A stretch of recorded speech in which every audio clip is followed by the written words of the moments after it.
Very good evening students. आज हम लोग डिस्कस करेंगे रोज की तरह अगले 10 क्वेश्चन पैटी सेट के पैटी सेट नंबर आगे प्रोसीड करेंगे।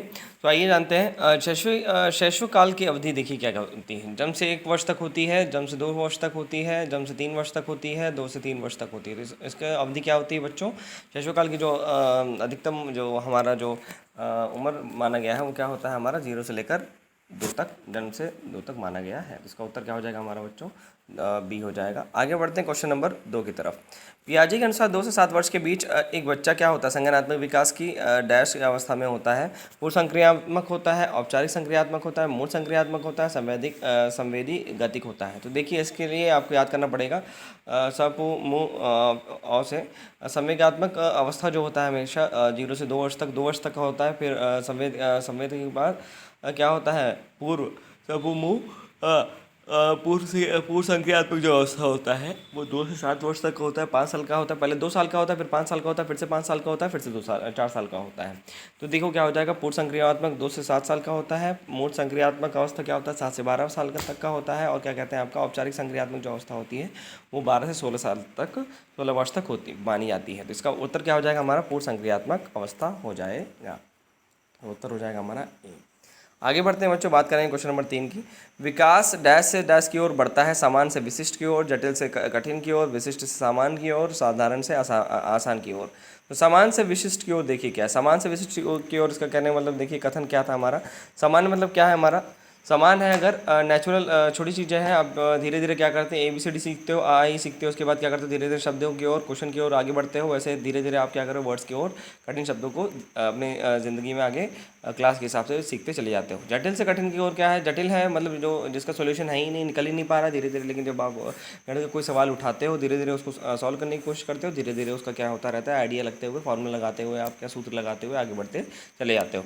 आगे बढ़ते हैं बच्चों, बात करेंगे विशिष्ट के बारे में। विशिष्ट से सामान्य की ओर। विशिष्ट क्या है? कोई भी चीज़ अगर विशिष्ट है, बहुत बड़ी चीज़ आपने बता दी, उसके बाद धीरे से धीरे उसको क्या है, सामान्य की ओर पढ़ते चले जा रहे हो। जैसे आपने बताया भाई क्या कहते हैं, आपने बताया कि ये धरती से धीरे धीरे आप लेके चले आए एक धरती के अंदर जो भी जानवर वगैरह पाए जाते हैं, ह्यूमन बींग जो क्या कहते हैं आपके ह्यूमन बींग्स या जो लोग पाए जाते हैं हमारे, उनके बारे में आप व्याख्या करने लगे। तो ये क्या है हमारा? प्राणी जो है, जितने प्राणी पाए जाते हैं इनके बारे में व्याख्या करने लगे। छोटी छोटी कीड़े मकोड़े के बारे में व्याख्या करने लगे। तो क्या हो जाएगा हमारा? ये विशिष्ट से सामान्य की ओर हो जाएगा। साधारण से आसान की ओर।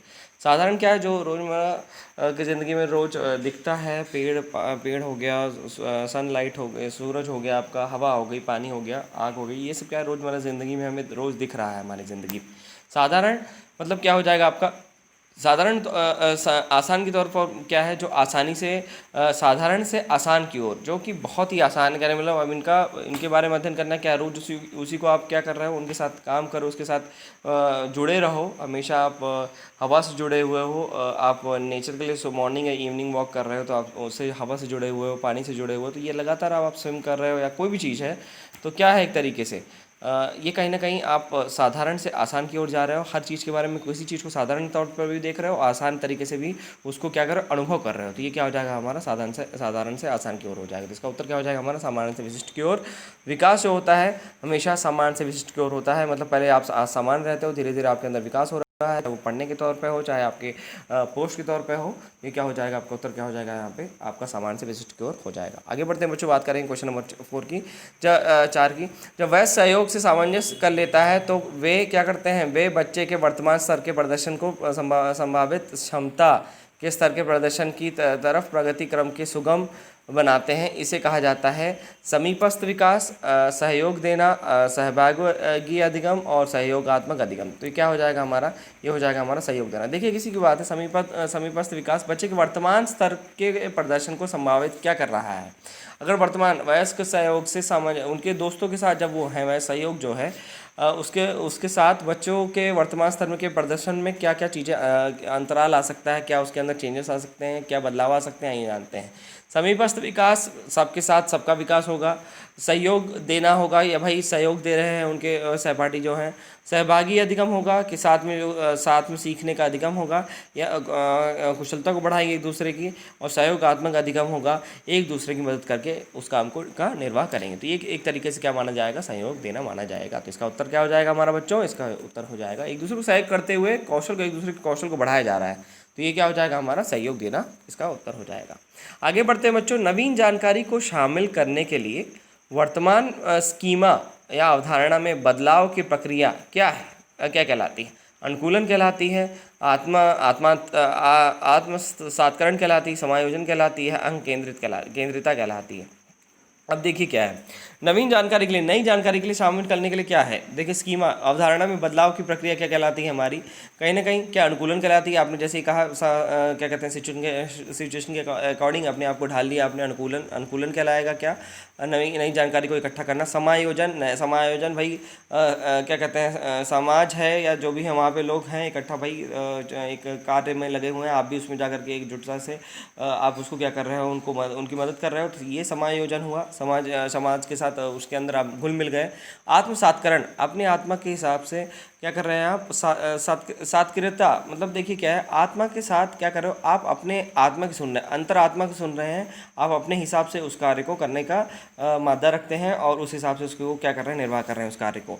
या अहं केंद्रिता, सिर्फ और सिर्फ आप क्या कहेंगे कि नहीं ये मेरा काम तो नहीं, मुझे ही नहीं करना चाहिए, जिसका काम है उसी को करना चाहिए, ऐसा करेंगे। तो बदलाव करने के देखिए क्या है, तो नवीन कार्य नया काम करने में आपके अंदर अक्सर जो बदलाव देखे जाएंगे वो क्या हो जाएंगे हमारी? वो क्या हो जाएगी हमारी? क्या हो जाएगी? उसके अंदर हम क्या करेंगे? एक दूसरे का समायोजन देखेंगे कि आपने सामाजिक के साथ नवीन काम कर रहे हैं शामिल करने के लिए वर्तमान में बदलाव की प्रक्रिया। तो वर्तमान में जो बदलाव हो रहा है आपके अंदर वो क्या हो रहा है? समाज के साथ आप समायोजन कर रहे हैं और समाज के साथ आगे बढ़ रहे हैं, और इससे क्या हो रहा है आपके अंदर? क्या हो रहा है? नवीनीकरण हो रहा है। तो इसका उत्तर क्या हो जाएगा हमारा? सी हो जाएगा, समायोजन हो जाएगा। क्या हो जाएगा इसका उत्तर? इसका उत्तर हो जाएगा हमारा बच्चों, क्या हो जाएगा? इसका उत्तर हो जाएगा हमारा समायोजन। आगे बढ़ते हैं बच्चों क्वेश्चन नंबर 6 की तरफ, 6 की ओर बढ़ते हैं। क्या दे रखा है देखिए, मध्य बाल्यावस्था में भाषा डैश के बजाय अधिक है। भाषा अहंकेंद्रित सामाजिकृत है, समाजीकृत अहंकेंद्रित है। मध्य बाल्यावस्था भाषा के बजाय अधिक है, भाषा के तौर पर अहंकेंद्रित माना जाता है मध्य बाल्यावस्था में। सामाजीकृत होता है, समाजीकृत अहंकेंद्रित होता है। तीसरा कथन देखिए क्या दे रखा है, जीववादी और समाजीकृत होता है, या परिपक्व और परिपक्व होता है। तो मध्य बाल्यावस्था में देखिए अक्सर ये क्या माना जाता है हमारे, समाजीकृत होता है ये, और जो भाषा होती है अहंकेंद्रित होती है। तो इस चीज़ को आपको याद रखना पड़ेगा, कंठस्थ करना पड़ेगा, तभी ये सारी चीज़ें। कुछ क्वेश्चन क्या होता है मध्य बाल्यावस्था के और जैसे वर्ड्स वाले हैं कि भाई अभी थोड़ी देर पहले संक्रियात्मक व्यवस्था, अपूर्व संक्रियात्मक व्यवस्था क्या कहते हैं, उसके बाद फिर मूर्त संक्रियात्मक व्यवस्था, इसके बाद क्या कहते हैं। तो जितनी भी संक्रियात्मक अवस्थाएँ ये सारी चीज़ें आपको याद करनी पड़ेगी। जो जन्म से लेकर 2 साल तक, 2 साल का होता था, इसके पहले हम लोगों ने डिस्कस किया। 5 साल का होता था, 7 से लेकर 12 होता था, फिर 2 से 5, 5 से 7, फिर 7 से लेकर 12 से लेकर के 16 साल होता था। तो ये सारी चीज़ें आपको, कुछ चीज़ें आपको याद करनी पड़ेंगी जब, ठीक है। आगे बढ़ते हैं बच्चों, बात करेंगे तो इसका उत्तर क्या हो जाएगा बच्चों? इसका उत्तर हमारा हो जाएगा समाजीकृत और अहंकेंद्रित हो जाएगा। आगे बढ़ते हैं बच्चों, क्या दे रखा है क्वेश्चन नंबर 7 में, बाल केंद्रित शिक्षा में शामिल है क्या है? आइए जानते हैं। बच्चों के लिए हस्तपरक गतिविधियाँ भाई करके सीखने वाला कौशल, और कह सकते हो, या कार्य करने के बाद जो क्या अनुभव कर रहा है और एक दूसरे से क्या सीखने को मिला है। बच्चों का एक कोने में बैठना, ये तो नकारात्मक की ओर लेके जा रहा है, तो ये पूर्ण रूप से आपका उत्तर कथन सही नहीं होगा। तीसरा देखिए क्या दे रखा है, प्रतिबंधित परिवेश में अधिगम। प्रतिबंधित परिवेश में अधिगम, भाई प्रतिबंधित मतलब वहाँ पे प्रतिबंध लगा दिया गया है, भाई आपको जो है इसमें नहीं आना है, आप जो है कम परसेंटेज वाले हैं, हतोत्साहित करना। एक तरीके से ये क्या है कि आप कम परसेंटेज वाले हैं, ज़्यादा परसेंटेज वाले हैं, आपको यहाँ नहीं होना चाहिए, आपका क्लास वो है, ये है। तो ये तरीके से क्या है, प्रतिबंधित करना, आप उस परिवेश में नहीं जा सकते हैं, तो ये करना नकारात्मक की ओर लेके जाएगा। तो ऐसा बच्चों के साथ कभी व्यवहार नहीं करना चाहिए हमें। तो डी क्या है, वे गतिविधियाँ जिनमें खेल शामिल नहीं होते हैं। ऐसा नहीं है, देखिए बाल केंद्रित कोई ज़रूरी नहीं है, खेल शामिल नहीं है तो ऐसा नहीं है। बाल केंद्रित को आपको किसी भी चीज़ में रुझान, नई चीज़ आपको सिखानी पड़ेगी और ऐसी चीज़ निकालने होंगे। खेल से सीखने सही है, लेकिन आप ये नहीं कह सकते हो कि उसके अंदर बाल केंद्रित शिक्षा में खेल नहीं शामिल। खेल के शामिल होने जरूरी। खेल में अक्सर देखिए पढ़ने के बजाय अगर बच्चों को आप खेल में अगर आप सिखा रहे हैं तो वो ज़्यादा बाल केंद्रित होते हैं। ये भी कथन आपका सही नहीं होगा। आपका कथन पूरी तरीके से सही हो जाएगा। हमारा पूरा कथन जो होगा, पहला बच्चों के लिए हस्तपरक गतिविधियाँ इसके अंदर रहती हैं, और जिससे कि उनके जो कौशल है वो एक दूसरे के साथ में समायोजन करके उसको आगे बढ़ते हैं और उसको सीखते हैं, और अपने अंदर जो ज्ञान है उसका क्या करते हैं, उसको बढ़ाते हैं। आगे बढ़ते हैं, क्वेश्चन नंबर 8 पे आते हैं। कक्षा अध्यापक ने राघव को अपनी कक्षा में अपने अपने कीबोर्ड पर स्वयं द्वारा तैयार किया गया मधुर संगीत सुनाने के लिए क्या कहा, बजाते हुए देखा पहले।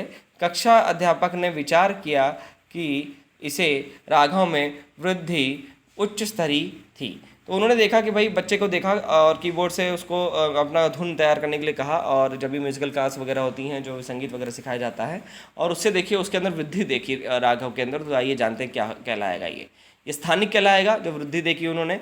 और क्या कहते हैं क्या कहते हैं कक्षा अध्यापक ने। और दूसरा क्या कहलाएगा, हमारा दूसरा कथन दे रखा शारीरिक गतिबोधक है। शरीर के अंदर गतिबोधक तो नहीं होगा। देखिए स्थानिक, उसके स्थान में कोई क्या परिवर्तन आया है, जिस स्थान से वो था, जिस स्थान में बैठा हुआ, इस वजह से वो परिवर्तन हुआ है, वृद्धि जो हुई है।